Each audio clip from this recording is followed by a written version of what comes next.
Bueno, buenas tardes para todos. Bienvenidos a esta tercera sesión de nuestra primera jornada de prevención de riesgos laborales.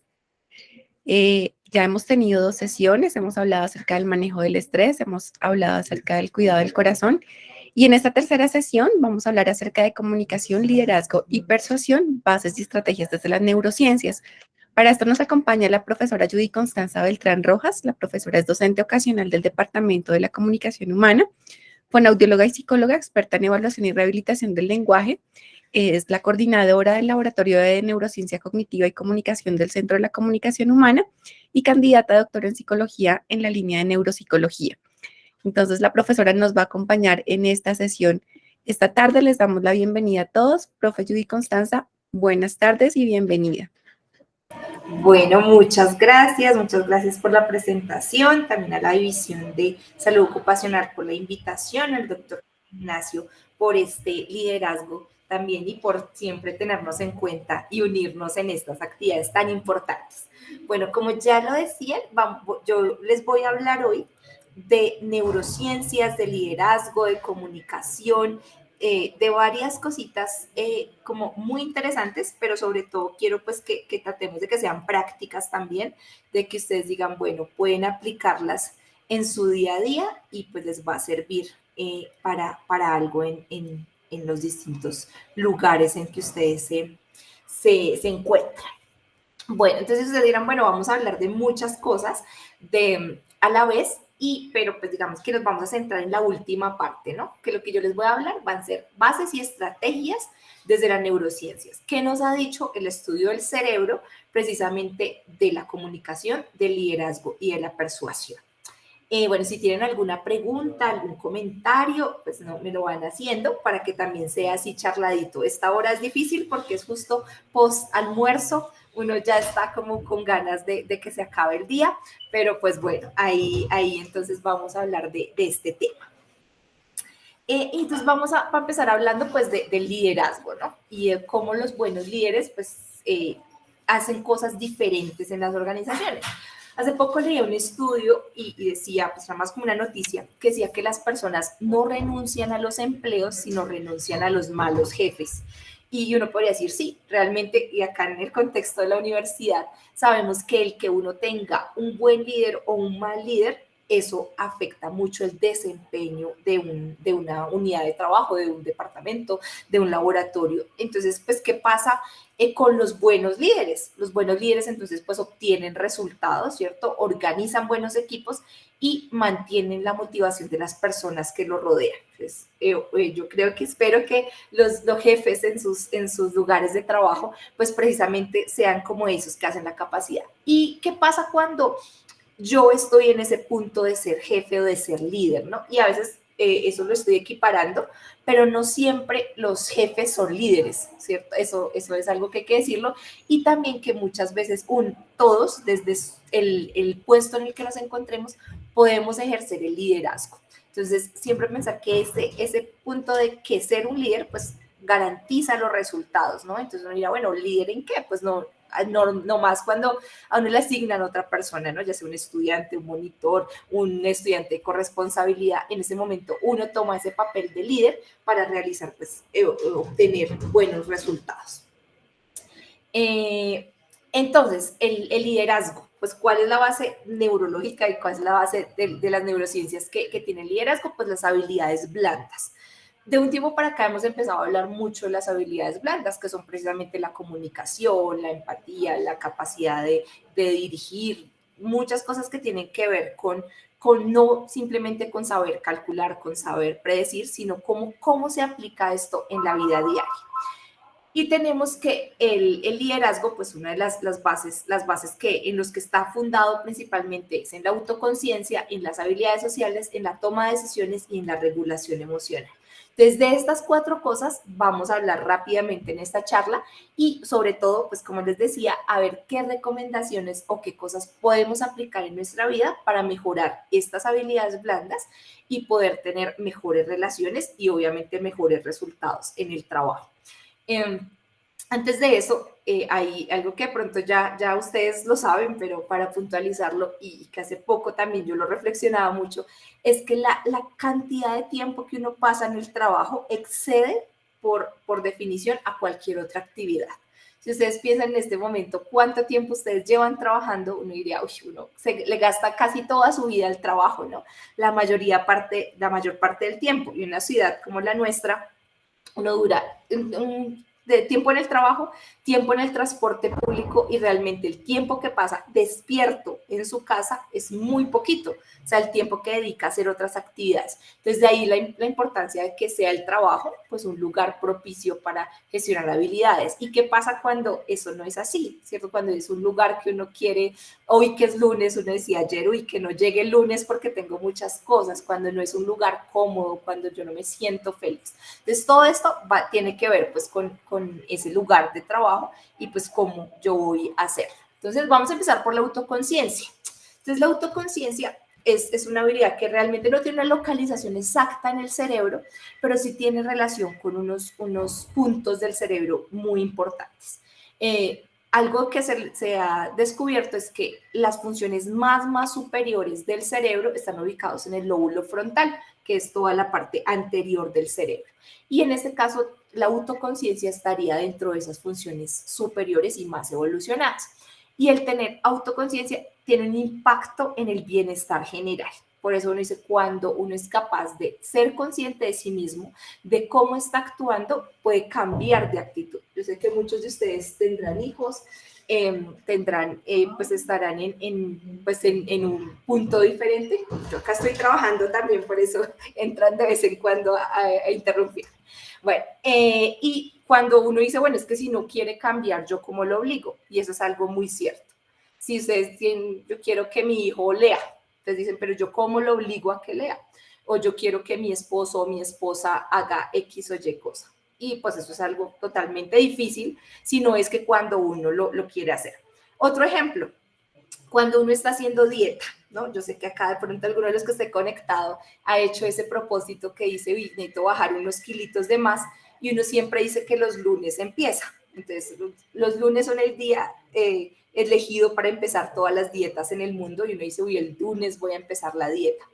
Pero realmente uno lo hace cuando ya ve que es necesario. Yo cuando lo hago, cuando que no me queda la ropa. Entonces, si a mí ya no me queda la ropa, yo ahí sí tomo la autoconciencia de decir, no, yo no puedo comprar más ropa, entonces tengo que bajar estos kilos que me sobran. Entonces, miren cómo la autoconciencia pues tiene impacto en el bienestar general, pero genera también un cambio de comportamiento. Cuando somos conscientes de lo que autoconscientes, conscientes de sí mismo y de lo que tenemos que hacer en cada situación. Entonces, esa es la primera base del liderazgo. También tiene un impacto en las relaciones. Entonces, si yo reflexiono sobre lo que yo hago, tomo esa autoconciencia, puedo mejorar las relaciones con los demás. Entonces, nadie es capaz de decir, uy, sí, yo como que soy un mal jefe, un mal líder, yo como que no trato muy bien a mis compañeros de trabajo, hasta que se lo dicen, ¿no? Uno lo puede sentir, lo puede eso, pero hasta que no tome la conciencia, realmente no cambia esa actitud. El autoconciencia está asociado con las emociones y específicamente con la posibilidad de regular las emociones. Entonces, la capacidad de decir, hay emociones básicas, que es por ejemplo la ira, es una emoción básica, pero el que yo pueda regularla y puedo decir, oye, es que yo no puedo regañar, no puedo andar gritando, no puedo subir el tono, eso se da a partir de esa autoconciencia. Y también la inteligencia emocional como un factor de éxito laboral. Y ahí les dejo los estudios, al final está la referencia. Y también decir, bueno, las personas que tienen mayor inteligencia emocional tienen un mayor éxito laboral. ¿Y qué es la inteligencia emocional? Precisamente la autoconciencia, y hace parte del manejar las emociones, manejar la comunicación, el liderazgo y todo lo demás.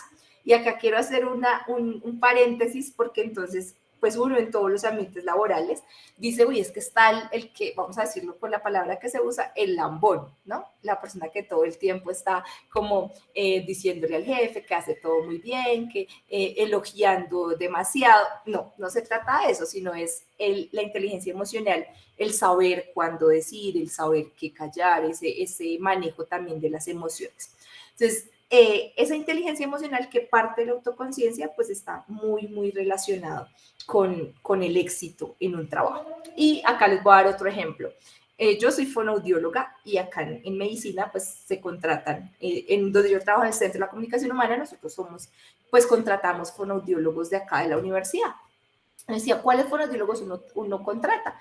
Los que tienen mejores habilidades sociales, mejor inteligencia emocional. Así muchas veces no sea el más brillante académicamente, pero que sí tiene unas buenas habilidades emocionales. Entonces sí se relaciona con eso del éxito laboral, ¿no? El que puede comunicarse con el paciente, el que es capaz de dirigir un grupo, el que es capaz de hacer muchas actividades. Entonces eso hace parte de la autoconciencia como esa base también del liderazgo.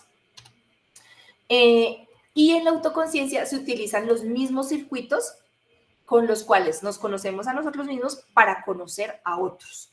Entonces, ¿esto qué significa? Pues que realmente uno hace las interpretaciones de los demás de acuerdo a lo que le pasa a uno mismo, ¿no? Entonces, a veces uno dice, y es que el otro me dijo, y ahí entran otras cosas como la presuposición y la anticipación, que uno actúa cuando está así interpretando lo que el otro puede estar diciendo, ¿no? Entonces, ese es parte también de muchos estudios que se han hecho y es pensar, cuando yo no estoy cómoda en un lugar, cuando a mí incluso, si hacemos ese ejercicio de revisar a uno quién le cae mal, que hay gente que dice, uy, no, a mí no me cae mal nadie, no, siempre hay alguien que no le cae bien, esa persona que a mí no me cae bien, ¿será que es porque se parece incluso mucho a mí? Porque tiene muchas cosas que pueden ser iguales a las que yo hago. Entonces, es como esa visión, que es decir, examinarse primero a uno mismo y luego a los demás. La técnica del mindfulness, el mindfulness como una técnica para incrementar la empatía. No sé si acá todos conocen estas terapias basadas en mindfulness que tienen mucha evidencia y que pues ahora se utilizan mucho en la psicología. Y uno de los principios básicos del mindfulness es el estar presentes, ¿no? El vivir el momento que uno está haciendo con toda la intensidad y estar presente en el lugar, estar en el momento en el que uno se encuentra. Entonces, si uno está en el trabajo, muchas veces uno se queda pegado con lo de la casa, ¿no? Si a uno le pasa algo malo en la casa y llega a trabajar, pues muchas veces queda pegado con eso de la casa, o lo contrario, ¿no? Tuvo un mal día en el trabajo y llega a la casa también con esa mala actitud. Entonces, el mindfulness dice estar presentes, tener conciencia de cada momento. Entonces, ustedes, yo no tengo hijos, pero ustedes si tienen hijos, uno dice, uy, sí, yo a veces, a mí me regaña mi jefe y yo me desquito con mis hijos, por ejemplo. Entonces, eso puede pasar y hace parte de esa base que se necesita para el liderazgo, que es la autoconciencia. Entonces, tomar conciencia del momento presente, pueden investigar más del mindfulness, incluso hay cursos en la universidad sobre mindfulness, pues para manejar esto de las emociones y pues incrementar la empatía en este caso. Y la teoría de la mente. La teoría de la mente pues parte de muchos estudios, que el más famoso es el de Baron Cohen en 1997, que decía que se desarrolla, pero que uno interpreta las cosas de acuerdo a lo que cree que es su realidad, ¿cierto? O sea, que veríamos muchas formas de interpretar. Y acá está este estudio que es famoso, que es el de Sally. Entonces, está este dibujo que están viendo en pantalla, que son dos muñequitas. Entonces, una de ellas, Sally, esconde una muñeca en el canasto. Y luego, cuando ella se va, llega otra persona y la cambia del canasto a la caja. Y luego, cuando Sally regresa, le preguntan dónde creen que buscará la muñeca y pues la mayoría dice, no, en la caja, ¿cierto? Cuando no se ha desarrollado una teoría de la mente. Y eso es creer pues que todos tenemos la misma información. Por eso cuando uno da información, uno está utilizando la teoría de la mente. ¿Qué quiere decir? Pues ponerse en el lugar del otro, interpretar que tal vez el otro no conoce todo lo que uno conoce. A mí hace poco me pasó algo con esto de la teoría de la mente, es que llegó una persona nueva a trabajar acá en medicina y para todos los que trabajamos en la universidad hay muchas cosas que son comunes, ¿no? Desde el CIA, el Hermes, todos los sistemas, todo lo que pasa, incluso las pedreas, uno ya dice, bueno, esas son cosas que pasan, pero para una persona que venga de afuera y uno le diga, no, es que eso tiene que subirlo al Hermes, pues esa persona no tiene esa teoría de la mente, no tiene esa información compartida de la visión que yo tengo, ¿no? O sea, para ella Hermes es algo que ni idea, ¿cierto? O que yo le diga, no, es que las notas salen en el CIA. Yo dice, pues el CIA, ¿qué es el CIA? No sabemos qué es el CIA. Entonces, esa es la teoría de la mente, poder que la información que yo tengo no es la información que tienen todos los demás. Y eso hace parte también de la autoconciencia. Entonces, hasta ahí vamos con la autoconciencia. Entonces, ¿qué? Si me devuelvo, esta es una de las bases del liderazgo. La primera, la autoconciencia. Entonces, hablábamos de todo esto, de conocer al otro, de la empatía, la teoría de la mente. El segundo punto son las habilidades sociales, ¿cierto? Y estas habilidades sociales son una materia que yo creo que es pendiente en el pensum. Que uno dice, bueno, ¿y uno dónde aprende a responder bien? ¿Dónde uno aprende a relacionarse con el otro? ¿Dónde uno aprende la comunicación? Ya uno es transversal a todo, pero realmente no hay una materia ni el colegio, ni la universidad, ni en ningún lado que uno le enseñe estas habilidades sociales. Pero eso también tiene una base filogenética, ¿no? Entonces uno dice, los seres humanos somos seres sociales, seres que aprendimos a vivir en comunidad, incluso en los animales, por eso puse esa foto del monito, hay una respuesta ante un hecho, ¿no? Entonces, y hay cosas que son universales, por ejemplo, la sonrisa, ¿cierto? Si uno sonríe aquí o en la China, uno sabe que algo está bien, que algo le agradó, tiene el mismo significado. Entonces, esas habilidades sociales pues tienen una base evolutiva también fuerte. Y están algo que son las neuronas espejo. Entonces, las neuronas espejo fue un estudio de Rizzolatti que ganó un premio Nobel y descubrió que en la zona prefrontal, orbitofrontal específicamente acá, pero en el cerebro, nosotros tenemos unas neuronas que nos permiten identificar las emociones y también las reacciones de los otros y que se comportan precisamente en espejo. ¿Qué es lo que pasa? Que cuando uno ve una imagen muy desagradable, no sé si ustedes en internet han visto esas imágenes terribles no sé, una mano vuelta totalmente destruida, que es muy impactante y uno le duele, ¿no? O cuando alguien se pega contra algo, a uno le duele. Eso es por las neuronas espejo. Cuando alguien bosteza, que hasta ahora es muy fácil el bostezo, uno bosteza. O lo otro, en una reunión, esa risa contagiosa que está una persona y se ríe y uno no puede evitar el reírse, eso se da por las neuronas espejo. Son todas estas cosas que pasan y pues que son inconscientes, muchas de ellas, y que lo que hace es que uno tenga esa reacción inmediata. Entonces, por eso a uno le dicen, si uno si uno habla duro, pues le van a responder duro, ¿cierto? Si no baja la voz, le van a responder más bajito. Entonces, es esa reactividad que se da mucho ante las situaciones de la vida, por las neuronas espejo. Eso lo podemos aprovechar tanto para el bien como para el mal, ¿no? Entonces, ustedes, muchos de los que están acá, tienen esa responsabilidad de atender a personas, ¿cierto? De atender al público, de que tengan que consultar algo, hacer algún trámite, bueno, dependiendo de dónde trabajen. Y uno a veces dice, pero es que es tan difícil, ¿no? Porque entonces, si la persona llega y a uno le pregunta feo, pues uno responde feo.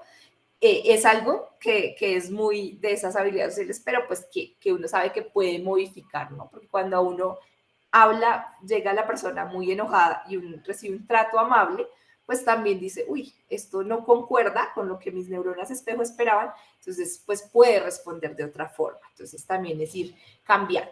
Dentro de esas habilidades sociales, estudios recientes también han dicho otros estudios sobre la cognición corporizada. ¿Qué es eso? Pues que dice que realmente antes se decía que todo estaba en el cerebro, ¿no? Entonces la memoria, la atención, las funciones ejecutivas están en el cerebro. Pero últimamente los últimos estudios de cognición corporizada dicen, no, mire, todo el cuerpo tiene memoria y los que sean de actividad física, los que ustedes que practican deportes también, saben que sí, realmente el aprendizaje motor está en todo el cuerpo y que se apoya incluso cuando no está o sea, con otros sistemas del cuerpo humano, como el motor, el hacer un movimiento, el ponerse de pie, por eso la posición al trabajar y todo eso influye en el aprendizaje y en la cognición. Entonces, esto también tiene que ver con las habilidades sociales, porque es decir, no es solamente cómo yo tengo cerebralmente, sino también todo lo que yo hago con mi cuerpo, todo lo que yo hago con los gestos, con el lenguaje no verbal. Entonces, eso también hace parte de esas habilidades sociales. Y lo último son los mecanismos de apego. Entonces, el apego, pues, es esa habilidad que uno genera ante ciertas situaciones, eventos o personas que por lo general se desarrolla en la infancia, ¿cierto? Los primeros años de vida se desarrolla este apego, hay distintos tipos de apego, pero que eso nos acompaña a lo largo de la vida. Incluso no sé si acá haya personas que lleven mucho tiempo en la universidad, que estén ya a punto de pensionarse, uno diría el apego a un lugar existe, ¿no?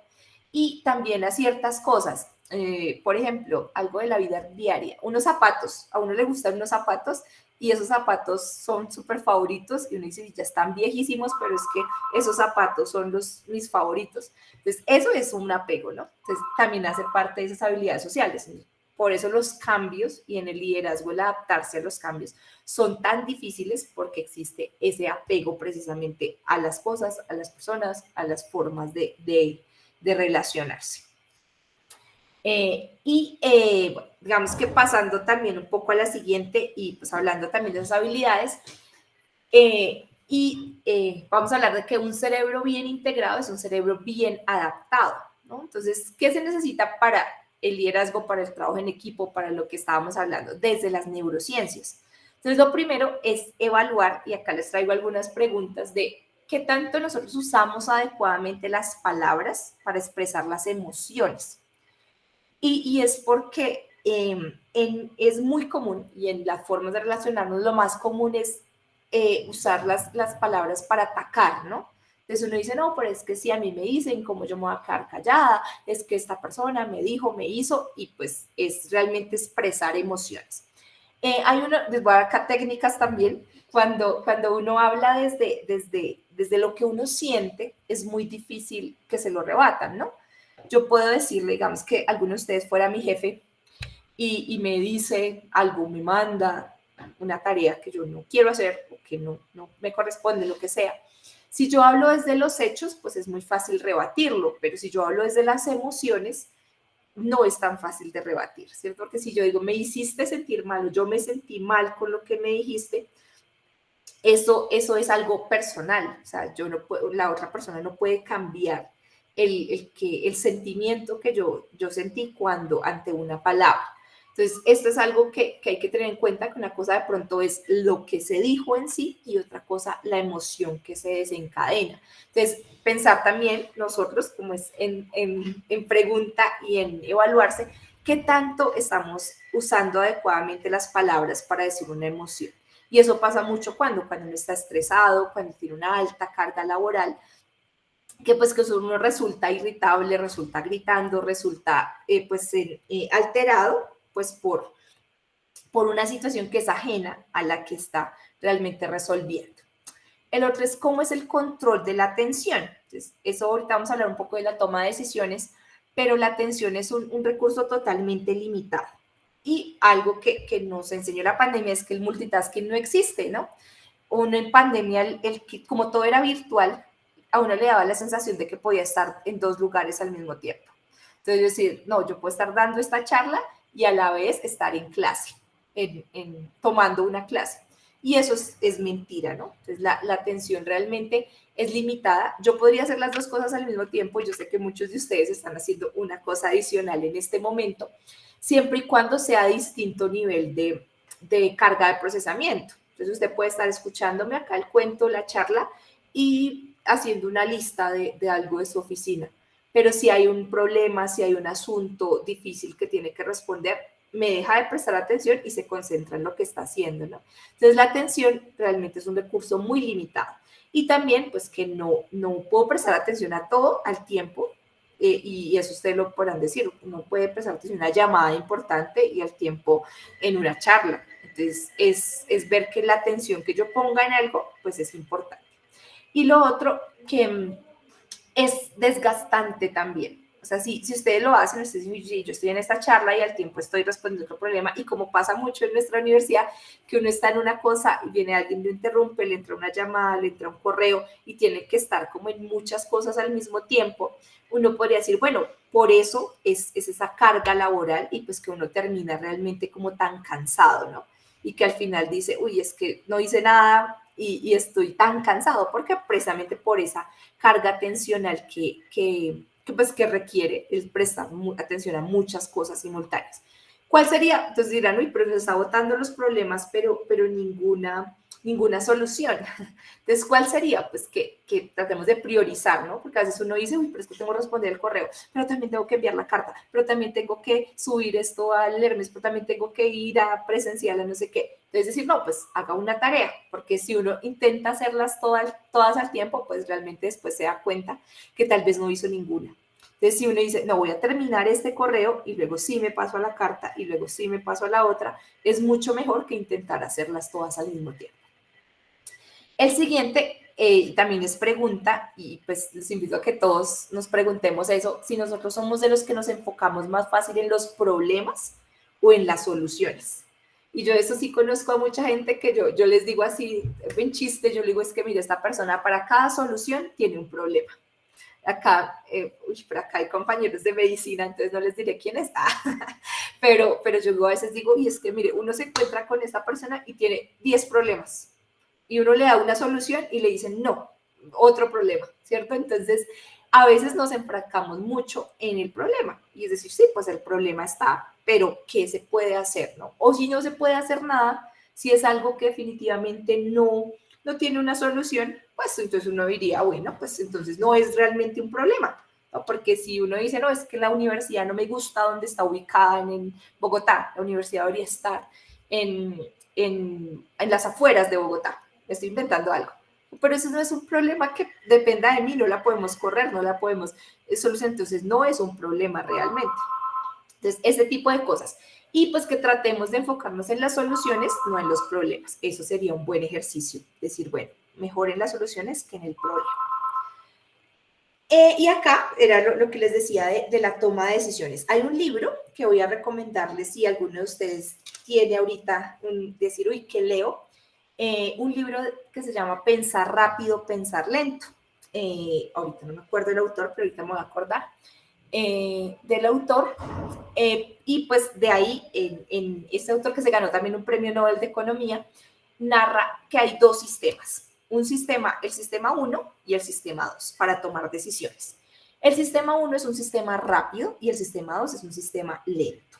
Y pues nosotros decidimos con cuál de los dos depende de la situación, tomamos decisiones. Entonces ahorita, un ejemplo de hoy, si ustedes ahorita tenían muchísima hambre y no habían traído almuerzo, generalmente uno decide con el sistema 1, ¿cierto? Que hay de comer rápido, fácil, y lo primero que se me atraviese por, por delante, uno toma la decisión de comer ese alimento, ¿cierto? Si uno utilizara el sistema 2 para esa misma situación comprar, de consumir un alimento, uno diría, bueno, ¿qué nutrientes tiene? Yo, ¿será que puedo comer esto? Mejor, esto me nutre, esto me hace bien a mi cuerpo. ¿Será que si me como una empanada de una chaza me cae mal? Mejor comerme algo de un restaurante. Bueno, ese tipo de cosas que uno analiza más y evalúa factores, ¿cierto? Pero si uno está con el sistema 1 y dice, uy, tengo mucha hambre, pues llegó a la máquina y se comió unas galletas. Entonces, miren cómo actúa el sistema 1 y el sistema 2. Entonces, en todas las situaciones, en muchas situaciones de la vida, siempre están en competencia estos dos sistemas. El sistema 1, que es rápido, automático, involuntario y reflexivo, o el sistema 2, que es más deliberativo, lento, controlado, reflexivo. Otro ejemplo, en Transmilenio, a uno lo empujan y lo insultan, y entonces uno si está con el sistema 1, uno toma la decisión y responde. Si está con el sistema 2, tal vez se calme, diga, uy, no, esta persona me puede pegar, no, me puede poner agresivo, esto es peligroso, una situación peligrosa, y no responde. Entonces, miren las características. Entonces, el sistema 1, que es ese rápido, pues es automático, involuntario, reflexivo, está siempre activo, sin esfuerzo aparente, funciona en paralelo, eso quiere decir que hace muchas cosas al mismo tiempo. Uno, en esa situación del Transmilenio, uno puede gritar, empujar al mismo tiempo. Asociativo, entonces se basa en patrones, estereotipos, semejanzas, imágenes. Es intuitivo, entonces elecciones automáticas, útil para supervivencia y malo para el largo plazo, y se utiliza frecuentemente. Entonces, uno puede tomar decisiones con este sistema 1 o con el sistema 2, que se activa cuando uno tiene un problema muy difícil, esos problemas que dice, uy, no, es que mire, me salió esto difícil en la oficina, tengo que pensarlo, tengo que analizarlo, ¿qué voy a hacer? exige esfuerzo laborioso, entonces no es que sin esfuerzo que salga de una. Es deductivo, es racional y se utiliza con menos frecuencia. Entonces, miren cómo la diferencia, pues, súper importante, un sistema 1 y un sistema 2 de decisiones. Entonces, cuando ustedes tengan que responder ante una situación, podían hacerse esa pregunta. Primero, ¿cuál es el sistema que voy a usar y pues cómo eso me va a dar resultado? Y pues decidir, pues en muchas ocasiones no responder con el sistema 1, ¿cierto? Entonces cuando a uno le hacen una queja, cuando llegan a molestarlo, cuando hay algún compañero de la oficina que no tenemos una muy buena relación, uno podría decidir con el sistema 1 o con el sistema 2. Tal vez si yo cambio este ambiente en la oficina, si yo perpetúo esta mala relación, pues esto va a ser perjudicial. Más bien no lo digo, más bien lo formulo diferente, bueno, este tipo de cosas de toma de decisiones. Y esto, ya me acordé del autor, es Kahneman, escribe este libro, Pensar rápido, pensar lento, y esto del sistema 1 y sistema 2, él lo explica en ese libro. Bueno, seguimos pues cómo conectarnos con otras personas cuando nuestros puntos de vista son diferentes. Entonces, si uno pudiera escoger, imaginemos ese mundo ideal, donde uno pudiera escoger a sus compañeros de trabajo, ¿no? Yo diría, uy, no, eso sería maravilloso. Si yo pudiera escoger a todos los compañeros de trabajo, yo escogería a mi mejor amiga, a gente que me caiga súper bien, que tenga los mismos valores que yo, que le guste, por ejemplo, a mí me gusta trasnochar, entonces yo digo, uy, no, yo los escogería a todos, que trasnocharan, con eso me mandan correos temprano, todo ese tipo de cosas que uno podría hacer, pero realmente dice no. En el trabajo, como en muchas otras cosas en la vida, a uno le toca pues con las personas que están, ¿no? Y uno dice a veces no son tan fáciles y uno dice, uy, es que no es tan fácil lidiar con otras personas que tienen puntos de vista diferentes.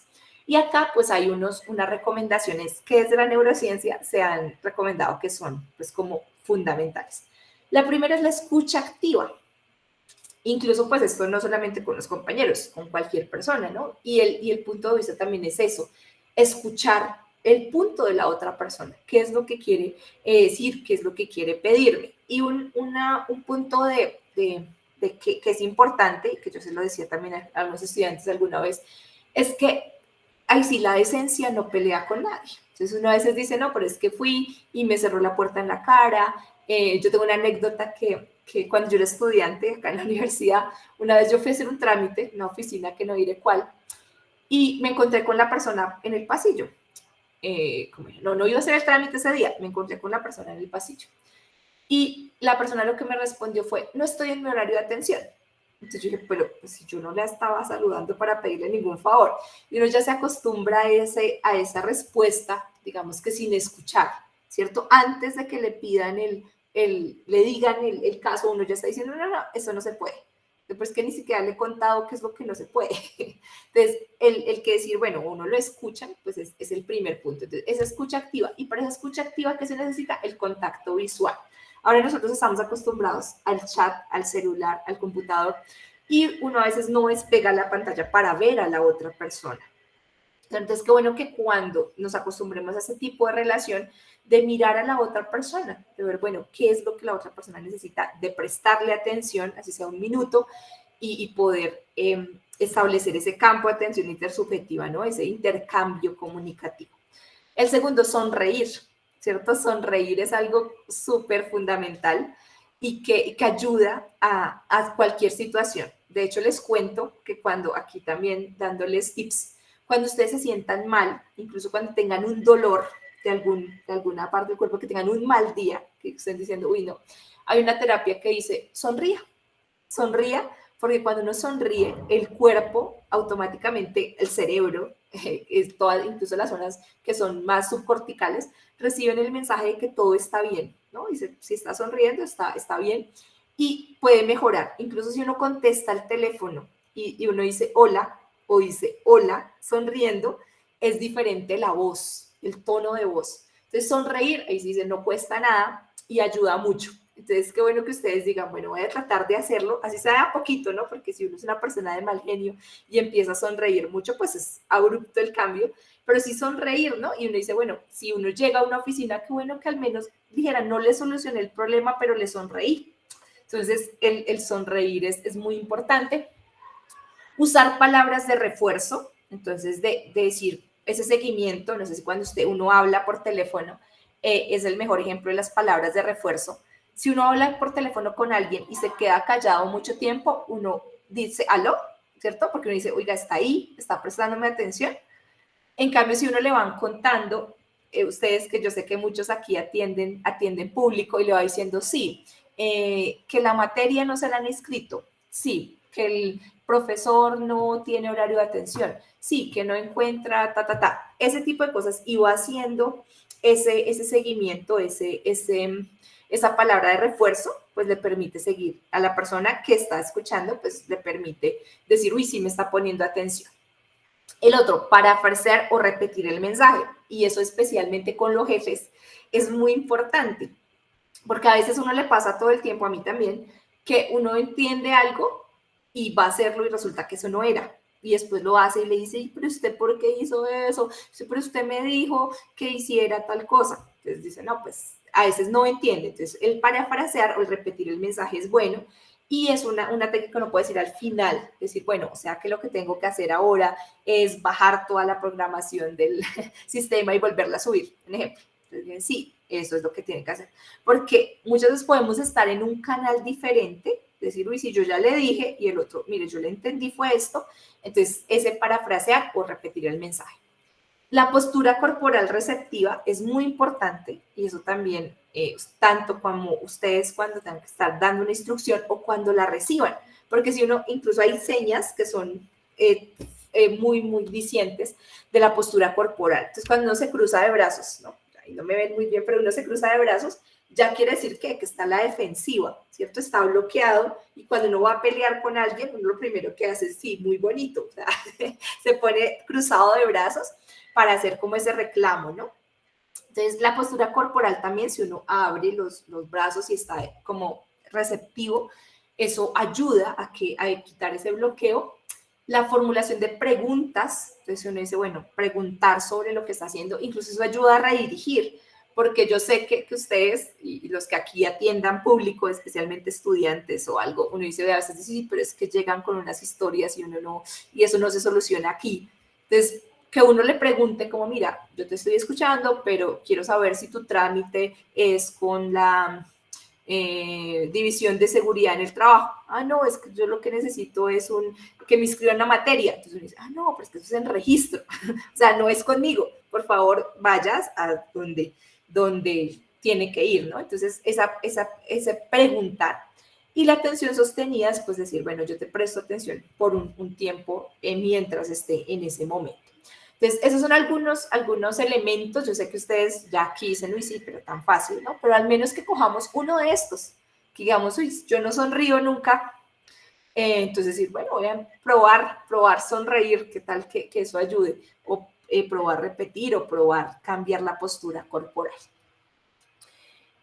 Bueno, y si acá estamos hablando de liderazgo y pues del punto también del papel del líder que hacen ustedes como líderes, en cada uno de los lugares donde estén. Otra cosa sería, bueno, cómo organizar equipos de trabajo eficientes y amigables. Entonces, hay algo que hemos investigado mucho desde la neurociencia, y es decir, bueno, ¿cuál es la meta? Pues que los equipos sean constructivos, flexibles y colaborativos. Entonces, si ustedes tienen ese tipo de equipos donde ustedes trabajan, ya, lo están haciendo muy bien, porque equipos que sean constructivos, es decir, que entre ellos se cohesionen bien y busquen soluciones, se apoyen, se complementen, ¿no? Porque a veces también pasa mucho en esta universidad que uno dice, sí, todos son muy buenos, pero es que no se complementan. O sea, no pueden trabajar juntos. A veces pasa eso, dice, sí, todos son buenos, pero cada uno por su lado. Pero cuando están en equipo, todos quieren hacer lo mismo, no son capaces de hacerlo juntos. Flexibles, ¿cierto? Flexibles también, porque uno dice, uy, pero es que toca acomodarnos, y que si cambian el formato toca cambiarlo, y que si otra vez lo cambiaron, pues otra vez toca cambiarlo. Entonces, eso es la flexibilidad, es súper importante. Y colaborativos también, ¿no? Colaborativos es súper importante porque es decir, bueno, yo soy parte de un grupo de trabajo, no solamente lo que me toca, porque eso pasa mucho, ¿no? Y que uno dice, no, es que a mí solo me toca abrir la puerta. Entonces, si toca cerrarla, no, eso no es conmigo, ¿cierto? Tiene que ir con otra persona porque yo solamente abro la puerta. Entonces, el que pueda decir, bueno, pero si la puedo abrir y la puedo cerrar y la puedo abrir también, pues puedo hacerlo, o sea, no pasa nada que eso no sea mi función principal, es también colaborativo. Y en eso hay algo que se llama los nudge, que los nudge se han estudiado también mucho desde la publicidad, y son esos desencadenantes que hacen que, incluso inconscientes, que llevan a una acción futura. Entonces acá hay muchos nudges, especialmente en la publicidad. Cuando uno ve, por ejemplo, muy repetidamente un banner con una información, es más probable, y se ha estudiado, que uno adquiera esa información. Entonces dirán, uy, ¿por qué ponen banners de jabón, de diferentes productos en muchos lugares de la ciudad? Porque después es más probable que uno compre ese producto al que estuvo expuesto. Entonces, así pasa con muchas cosas. Por eso es recomendable, si uno en el grupo de trabajo, en el momento donde ustedes trabajan, ustedes digan, ¿por qué no ponemos una decoración bonita? Que diga, aquí en este equipo todos trabajamos y todos aportamos. O por qué no, uno dice, uy, cuando empiece la reunión, pues en vez de empezarla así, pues que traigamos un tintico para compartir todos. O por qué no, pues cuando nos reunamos a trabajar en ese proyecto, pues hacemos un compartir y hacemos un almuerzo o algo así. Eso ayuda y son desencadenantes que van a ayudar a que sea un equipo de trabajo eficiente y amigable. Entonces, incluso en las oficinas, yo voy a muchas oficinas de la universidad y en las que hay dulcecitos. Entonces uno dice, el dulcecito es un nudge porque es un desencadenante. Uno dice, bueno, ¿qué tiene que ver un dulcecito no sé, acá está con el doctorado, es que no los veo los nombres, dirán, uy, ¿qué tiene que ver el dulce con el centro de la comunicación humana? No, pues que uno va y le dan un dulcecito y uno dice, bueno, pues no me soluciona el problema, pero qué rico, ¿cierto? Entonces, esos desencadenantes. Habíamos hablado antes de los mecanismos de apego y que realmente sí, uno realiza un apego y en los equipos de trabajo también. Entonces, cuando uno está acostumbrado siempre a trabajar con la misma persona, cuando tiene que trabajar con otra persona ya le cuesta muchísimo, ¿cierto? Porque se adapta como a esa dinámica de trabajo. Y no está mal, pero pues cuando tienen que cambiar los equipos de trabajo, uno podría decir, bueno, ¿cómo hago para que ese apego también me funcione? O sea, esa estrategia sea buena en otras condiciones. La escucha, entonces aprender a escucharnos también, que de pronto uno dice a veces en los lugares de la universidad, dice, no es que todo funciona perfecto, pero tal vez uno solo ha escuchado la opinión de una persona. Entonces, escuchar también el otro que tiene que decir, de pronto dice, uy, ¿qué es lo que le molesta? ¿Qué es lo que no está bien? Incluso escuchar al jefe, ¿no? Porque a veces también uno dice, uy, pues también es que ese profesor, esa profesora, esa señora sí que molesta, pero también decir, oiga, pero pues también tendrá un punto, ¿no? Tendrá un punto que pueden escuchar. Yo les comparto algunas ideas. Aquí en el Centro de la Comunicación Humana, donde yo trabajo, hicimos una estrategia y es, mire, vamos a hacer un día del desahogo. Entonces ya pues nos organizamos como era el desahogo, porque tampoco es decirnos todo así como nos salga, pero dijimos, mire, vamos a hacer un día donde usted pueda decirle al otro, mire, a mí no me gustó que cómo manejamos esa situación, yo creo que es diferente, propositivo obviamente, pero decir las cosas que a uno le molestan. Y eso ha mejorado mucho la relación porque ha permitido que por lo menos en las personas que trabajemos acá, no puede decir, oiga, yo puedo decir esto que a veces uno se guarda. Entonces, escuchar y también pues cuando uno lo dice, poder decirlo de una forma amigable. La estrategia de subirse al balcón, es muy interesante porque es, venga, véalo como desde afuera. O sea, ¿cómo funcionaría esto si usted no fuera el empleado, sino fuera el jefe? O sea, no sé si ustedes se han puesto en ese plan, decir, bueno, ¿cómo se ve mi oficina, mi departamento? No desde mi posición, sino desde la posición del jefe. Y eso pues ayuda a que uno diga, uy, sí, tal vez sí es difícil, tal vez no, sí debemos hacer estos cambios, tal vez, entonces, subirse al balcón y verlo desde otra perspectiva. Y está también el sentido de propósito. Entonces, esto puede parecer ahí muy motivacional, pero también es decir, bueno, ¿cuál es el propósito que uno tiene en la vida? Y a veces, a mí me lo preguntaban en una charla a la que yo fui y me decían, ¿cuál es su trabajo soñado? Y yo después lo que dije, uy, no, es que mi trabajo, o sea, mi sueño es no trabajar, ¿cierto? O sea, no hay un trabajo soñado, qué rico que uno no tuviera que trabajar. Y uno dice, sí, muchos de nosotros trabajamos porque uno necesita el trabajo, ¿no? No es que diga, ay, es que a mí me encanta trabajar, no, pues uno necesita un ingreso económico. Entonces digo, yo a veces riendo, digo, uno tiene esa necesidad de no morirse de hambre, entonces por eso uno trabaja, pero pues más allá del dinero, pues sí también decir, bueno, ¿cuál es el propósito? Y cuál es como eso que yo me siento realizado. Y decir, bueno, tal vez uno dirá, no es tan fácil de encontrar, pero sí al menos que eso que yo hago me gusta o puedo fortalecer. Entonces, ese es el sentido de propósito. ¿Para qué hace uno las cosas? Con esas mismas recomendaciones, entonces, otras recomendaciones que pueden ayudarnos en esa organización de equipos de trabajo eficientes y amigables. Empezando por nosotros mismos, ¿no? El positivismo y el optimismo. Entonces también es tener un espacio para intercambiar los logros, o sea, cuando se logre algo, poder decir, uy, mire, estábamos trabajando muy duro, tuvimos que hacer un esfuerzo grande, pero lo logramos. Y siempre mantener no solamente en lo que falta, sino en lo que está bien.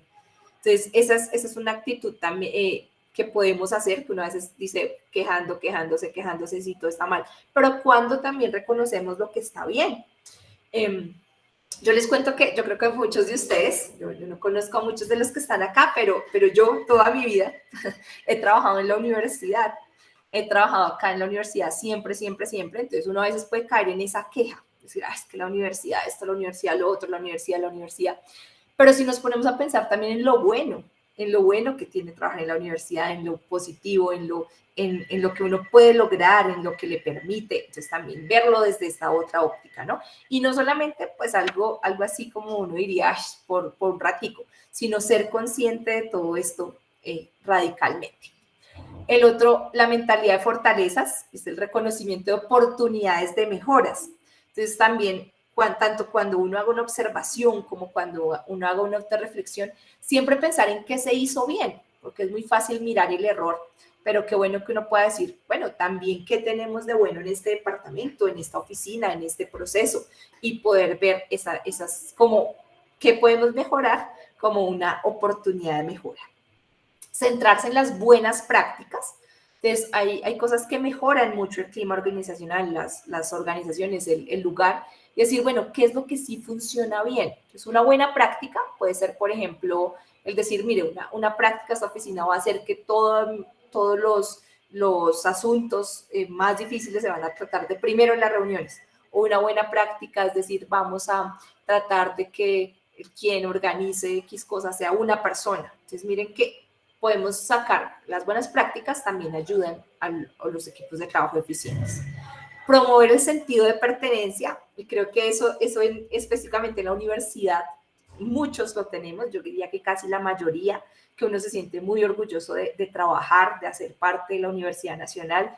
Yo no he conocido, creo que a nadie, que le dé pena, que diga, uy, no, qué oso decir que yo trabajo allá. No, creo que no pasa, pero pues sí, ese mismo sentido de pertenencia, es decir, bueno, como yo quiero tanto, me siento orgulloso de la universidad, pues también como que colaboro a cuidar, a fortalecer todo lo que es la universidad. Y eso mismo se lo podemos transmitir a los estudiantes. Creo que ahí los profesores nos toca un trabajo inmenso, pues porque sabemos que pasan cosas como las que pasan a veces los jueves, que están pasando ahora, de que los estudiantes destruyen la universidad. Entonces uno dice como, esto no pasaría si todos tuviéramos ese sentido de pertenencia, pero ¿qué nos toca a los administrativos o a los trabajadores? Es decir, también hay cosas que dependen de nosotros que si bien no botamos piedra, pero sí van en contra de que la universidad pues haga bien su función. Y la alineación de esfuerzos, y es decir, que a veces en el equipo de trabajo unos van para un lado, otros van para otro, una cosa quiere el jefe, otra cosa el coordinador, sabemos que las dinámicas de la universidad son inmensas y a veces pues que digamos, bueno, todos vamos a ir para el mismo punto. Bueno, Hasta acá tenemos pues muchos elementos que les he contado, pero quiero pues terminar esta charla que ya se me va acabando el tiempo, contándolos de algo que tal vez muchos ya conocen y es sobre, voy a pasar acá esta otra diapositiva, que la tengo, sobre algo que se llama la procrastinación. Entonces, que decíamos, listo, yo ya fui a esa charla, yo ya, pues hablamos sobre todo esto de los equipos, y sí, muy chévere, pero es que eso no se puede hacer acá. Pero, ¿qué es lo que sí podemos hacer? Y es un tema que tal vez podamos analizar en otras situaciones, es el dejar para después. ¿Cierto? Que uno dice, uy, después yo hago, después organizo, y uno termina procrastinando muchas cosas. Que dice, después lo hago, después. Es por eso que uno dice, uy, mire, uno tiene un semestre para hacer X cosa y solo se acuerda de eso la última semana y lo hace.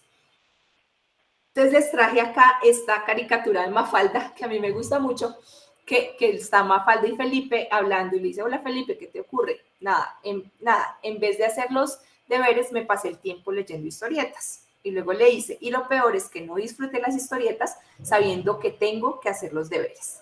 Entonces, es ese pendiente que uno siempre tiene y que dice el fin de semana y que después, como cuando uno hace la tesis, yo estoy haciendo ahorita la tesis y digo, uy, yo tengo que hacer la tesis y yo me acuesto a dormir, digo, uy, debería estar haciendo la tesis no durmiendo, debería estar haciendo la tesis y no dando charlas aquí de salud ocupacional y es eso que lo persigue a uno, ¿cierto? Ese pendiente.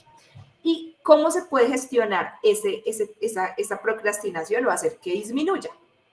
Pues empezar con lo más difícil, ¿no? Porque a veces uno no empieza a hacerlo porque uno dice, uy, no, es que eso es aburrido, difícil, no sé, por ejemplo, algo que hacemos acá en CCH, que me dice, es que eso de ese reporte en tal, uy, qué aburrimiento. Pero si usted empieza con lo más difícil, que puede ser reunir la información, incluso hablar con el jefe, cierto pendiente, pues ya lo hace y después puede que funcione más. Evitar el multitasking, entonces lo que yo decía, cuando uno está haciendo muchas cosas al mismo tiempo, realmente puede que no esté concentrado en ninguna. El siguiente, manejar la respiración, es decir, siempre que uno esté en una situación que diga, uy, ¿qué hago para después? Respirar profundo, manejar la respiración, hacer listas de chequeo reales, es decir, bueno, cuáles son mis pendientes, y no solamente uno procrastina cosas del trabajo, también procrastina cosas de su vida. Uno a veces dice, uy, a mí como que me está empezando a doler una muela, pero uno dice, ay, eso después voy al odontólogo. Uno le empieza a decir, uy, no, yo debería hacerme unos exámenes, uno dice, ay, eso después, va cuando ya el dolor es insoportable, ¿cierto? Entonces, eso también es procrastinación. Entonces, hacer lista de chequeos reales, pausas activas con movimiento. Entonces, a veces usted tiene un trabajo algo difícil, entonces que uno diga, no, pues párese, vaya al segundo piso, vaya al otro lugar, mientras usted camina, respira y se despeja, puede que ya pueda seguir con la tarea mejor. Y establecer un sistema de recompensa. Entonces, si hay una tarea que usted odia hacer, que diga, por ejemplo, acá en este lugar donde yo trabajo son los RIPS, entonces yo digo, y es que a mí los RIPS me dan una pereza hacerlos, entonces yo digo, mire, después de que yo acabo de hacer los RIPS, me como una chocolatina. Entonces digo, uy, yo como sé que después me voy a comer la chocolatina, eso me ayuda a que yo haga la actividad con más ánimo. Manejar las intenciones, porque uno dice, sí, algún día lo voy a hacer, pero nunca lo hace, entonces mejor hacerlo. La memoria procedimental, que es la importancia del hábito. Entonces ya cuando uno se le vuelve algún hábito, uno lo hace, ¿cierto? Así no le guste, uno lo hace. Entonces decir, bueno, todos los días, eso yo sé con la tesis, todos los días de 8 a 10 de la noche voy a hacer la tesis. Así esté cansada, así haya sido un día largo, así tenga lo que tenga, hago la tesis en esa hora. Entonces, pues ya se me vuelve un hábito. Entonces, pues que todos los días voy a hacer el reporte de no sé qué, así a uno no le gusta. Y la gratificación, que son esas metas a corto plazo, el ir diciendo como cortes en esa tarea grande. La respiración, entonces siempre que ustedes estén estresados, que quieran hacer algo, pues manejar la respiración. La respiración es lo más importante para ubicarnos en el momento presente y está esa técnica que es la de 4, 7, 8, que es inhalar contando hasta 4, aguantar la respiración y botarla lentamente.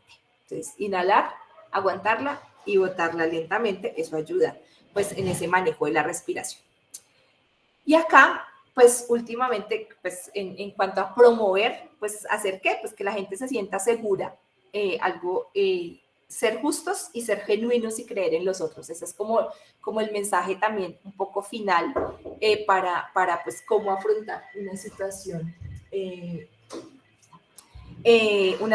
pues cuando esto pasa, pues los equipos de trabajo funcionan y los líderes, si ustedes son líderes, pues que la gente que está en su equipo se sienta segura, empoderada, ser justos, si lo hizo bien, pues que premiarlo, que lo hizo reconocer, si lo hizo mal, pues también a veces quitarse un poco uno esa emocionalidad que es de si está bien o está mal, ser muy justos y ser genuinos y creer en los otros también es importante.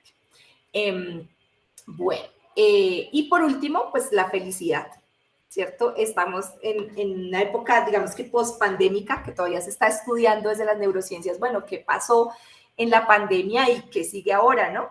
Pero algo que sí es importante, pues es que tanto ustedes como yo, todos busquemos la forma de uno divertirse, ¿no? Y pues uno irá divertirse trabajando, pero decir, bueno que yo pueda encontrar la forma de sentirme feliz realmente en mi trabajo. Que imagínense, todos nosotros venimos a trabajar en la universidad más de la mitad de nuestra vida, o sea, todos los 8 horas al día, algunos más de 8 horas, y qué tal pues que la pasaremos mal. Entonces empezar a ver lo bonito, decir, uy, no, este campus tan hermoso, hay verde, ahí sale el sol, bueno, lo que sea, llueve, para activar esos receptores de dopamina. Entonces el ser felices va a ayudar, enfocarse, entonces también está relacionado con la acetilcolina, con resistir la distracción, con evitar los reinicios y eliminar las distracciones también. Entonces, que usted dice, uy, yo necesito hacer esta tarea, que es importante, que me voy a estresar si alguien me interrumpe, que necesito realmente un punto, pues buscar ese momento. Entonces, voy a cerrar la oficina para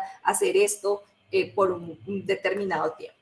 Y el último, entusiasmarse, que eso contagia también. Si hay una persona en el equipo que dice, listo, vamos a hacer esta acreditación, como sea, vamos a hacer este documento, vamos a hacer este informe, vamos a hacer esto, eso contagia a los demás. Entonces, pues realmente que ustedes vean esas cosas de su trabajo como algo que les produzca, pues primero felicidad, pero también ese entusiasmo de hacerlo. Bueno, eso era lo que les tenía preparado para hoy. Y no sé si hay algún momentico para alguna pregunta que tengan, algo que pueda explicar mejor, o me dicen si Sí, quieren. profe. Muchas gracias. Sí, sí podemos hacer preguntas. Si quieren pueden abrir su micrófono o pueden escribirlas en el chat como prefieran. Jimena. Por acá, Jimena nos está pidiendo la palabra, entonces si le damos la palabra a Jimena. Sí, buenas tardes, ¿cómo estás? Un favor, es que en el caso en que de pronto, pues, digamos, médicamente hablando, una persona tenga una fobia y diagnosticada, ¿no? Y específicamente una fobia a la tesis diagnosticada, ¿cómo se maneja? Sí, uy, eso sí, se necesita una psicología, sí, se necesita apoyo psicológico, porque ahí hay muchas cosas, ¿no? Y es terrible. Sí, yo también he conocido casos y pues que uno se lo imagina y uno dirá, acá alguno dice, no, pero qué exageración. No, sí pasa. Y le dicen, por ejemplo, el nombre del director y se le acelera el pulso, se puede hasta desmayar, le dicen el tema, nomás decir, no sé, es algo que no es fácil de manejar, pero sí se necesitaría apoyo, pues desde psicología, de ir diciendo, bueno, qué es lo que hay que cambiar, qué es lo que está generando esa sensación, pues de miedo, que puede ser incluso acompañado por síntomas ansiosos, por síntomas de distinto tipo.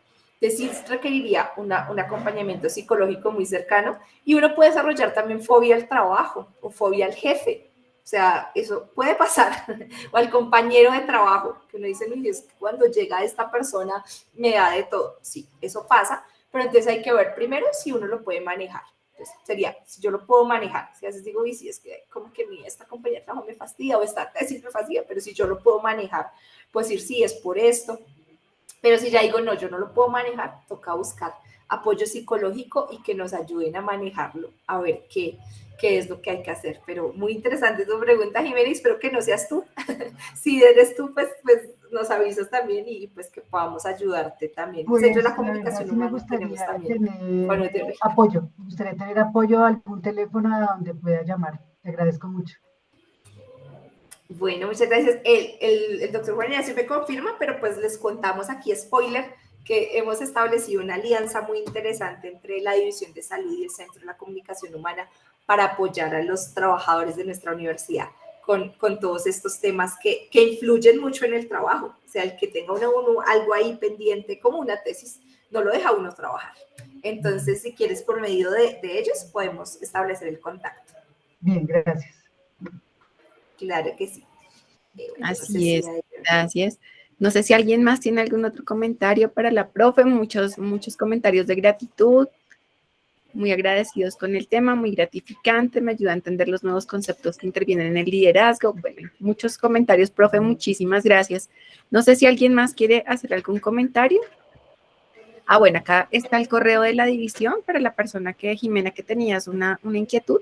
En este correo y las demás personas que tengan inquietudes, ese ocupacional-box, se pueden comunicar con nosotros. Bien, gracias. Listo, bueno, creo que no hay más inquietudes. Entonces, profe, agradecerte nuevamente mucho por tu participación en esta jornada. Invitarlos a que sigan participando, se sigan uniendo. Nuestra siguiente jornada va a ser en abril. Recuérdense que nos vemos cada 2 meses en este tipo de jornadas y las demás actividades que estamos haciendo desde Seguridad y Salud en el Trabajo las pueden consultar en la circular UNAL. Entonces, muchas gracias para todos, que tengan una buena tarde y gracias, profe Judy. Muchas gracias a todos por estar aquí y pues bueno, que aprovechemos también esos espacios de la División de Salud Estudiantil, de Salud Ocupacional. Buena tarde para todos. Buena tarde.